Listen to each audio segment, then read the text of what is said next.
સ્થાનિક સ્વરાજ્યની ચૂંટણીની જંગ છે। તમામ પક્ષો ચૂંટણી પ્રચારમાં લાગી ગયા છે, ત્યારે ગુજરાતની નંબર 1 ન્યૂઝ ચેનલ ઝી 24 કલાક પર જુઓ ચૂંટણીલક્ષી ખાસ કાર્યક્રમ વોટરના ઘરે રિપોર્ટર। ત્યારે વોટરના ઘરે રિપોર્ટરના ઘર ઝી 24 કલાક ટીમ પહોંચી સુરત। ત્યારે શું કહેવું છે સુરતના ઉધના વિસ્તારના મતદારોનું, આવું જોઈએ, જાણીએ, સમજીએ।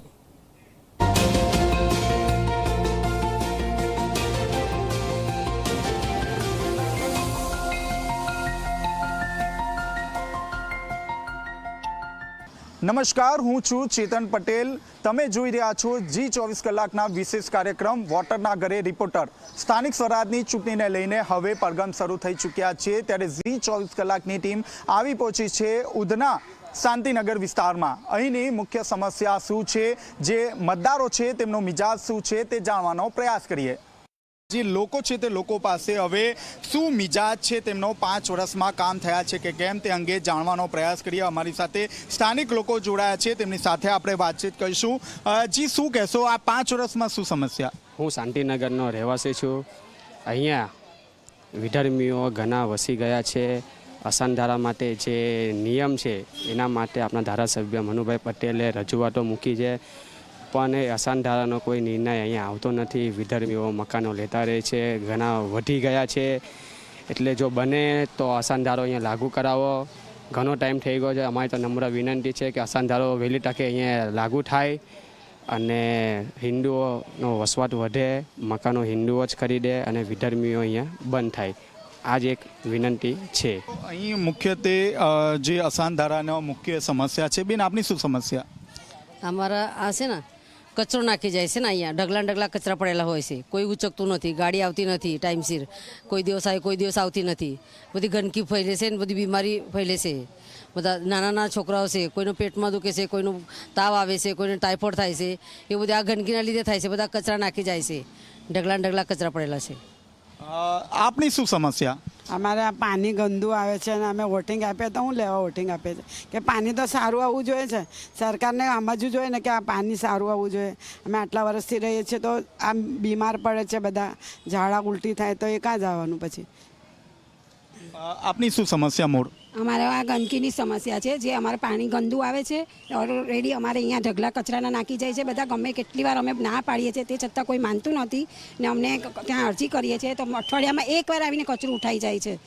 ત્યારે અમારા ઘરમાં બધા છોકરા માંદા પડે છે, ઝાડા ઉલટીના કેસ આવે છે, ટાઇફોઇડના કેસ આવે છે, તાવના કેસ આવે છે, તે છતાં બી કોઈ આમાં એ નથી લેતું નથી। મને જ્યાં લગીને અમારા નિર્ણય નહીં આ થાય, નિકાલ નહીં આવે ત્યાં લગીને અમે શાંતિનગરના બધા મળીને વોટની આ ફેવેરી સમસ્યા અમે કરવાના છે કે નથી અમારે આપવાનું। સ્થાનિક કોર્પોરેટર અહીંયા આવે છે ખરા? આવે વર્ષમાં 5 વર્ષમાં એકવાર અહીંયા ગણપતિનું એ હોય ત્યારે આવીને બસ હાથ એ કરીને ચાલ્યા જાય। વોટ આપવાનું હોય ત્યારે આવી જાય ને જોઈ જાય બસ કે હું છે હું નહીં। આપની શું મૂળભૂત સમસ્યા છે?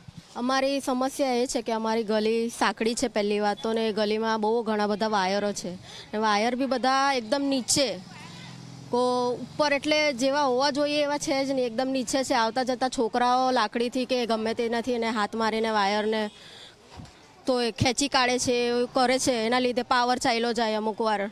એ વાયર બરાબર કરી આપો એટલી જ ખાલી છે। જી, અહીં 5 વર્ષ થઈ ગયા છે, પરંતુ જે કોર્પોરેટર છે તે કોર્પોરેટર આવ્યા નથી। આપણી સાથે અન્ય જે મહિલા છે તે મહિલા પણ જોડાય છે, તેમનું શું સમસ્યા છે તે જાણવાનો પ્રયાસ કરીએ, કારણ કે તેઓ પણ અહીં પોતાની જે સમસ્યા છે તે સમસ્યા લઈને બેઠા છે। શું સમસ્યા છે? જો કચરો વાળવાનું કહીએ છે, પાછળ પેલી આવીને જો ભંગ્યા ગલી કહે ને કોઈ માણસોને આવતા વાળવા માટે ટવડી આવે છે, લાગ વરખ કરે છે। પછી એકવાર અમારી કુંડી ચોટી, અમે કેટલી વાર આ કરું તો ના કરું, મ્યુનિસિપાલિટી વાળે કંઈ ના કરું। અમારું 4000 અમે લોકોએ ખર્ચીને કરું, મેં વિધવા બાઈ છું, 4000 ખર્ચીને કરું ને મ્યુનિસિપાલિટી ગટર બી ઉભરાય છે ને કહીએ છે ને જલ્દી નહીં આવતા। એક જરા આનારે મગજમારી થાય કીધું તો ના બનાવી કુંડી, અત્યારે એટલી અડીબાજ કરે મ્યુનિસિપાલિટી વાળા, બધી બાજુ ગટરો સાફ કરે છે, ગાડી લાવીને અમારી ગલીમાં નહીં આવતા સાફ કરવા માટે। જી કાકા, શું બાઇકના કવર ને તે બધું બનાવું છું, મારું વેસ્ટેજ વધારે પડે। હું ગુણમાં કચરો ભેગો કરું કે નીચે આવીને આપી જાઉં, કે હું ઉપર એને 10 રૂપિયા આપું ને કચરો નાખવાનું કહું, પણ નહીં લઈ જાય કચરો, એ મારે બીજા માણસને પૈસા આપીને ખાડી પર મોકલવો પડે, બીજું શું થાય? તો આ હતો ઉધના શાંતિનગરના મતદારોનો મિજાજ। અહીં વર્ષો જૂની જે સમસ્યા છે તે ડ્રેનેજ ખાસ કરીને કચરો, અસાનધારાની જે સમસ્યા છે તે વર્ષો જૂની છે. હવે જોવાનું એ રહ્યું કે આ જે સમસ્યા છે તે મતદાન ઉપર કેટલી અસર જોવા મળે છે. કેમેરામેન વિજય બેસાણી સાથે ચેતન પટેલ, ઝી મીડિયા, સુરત.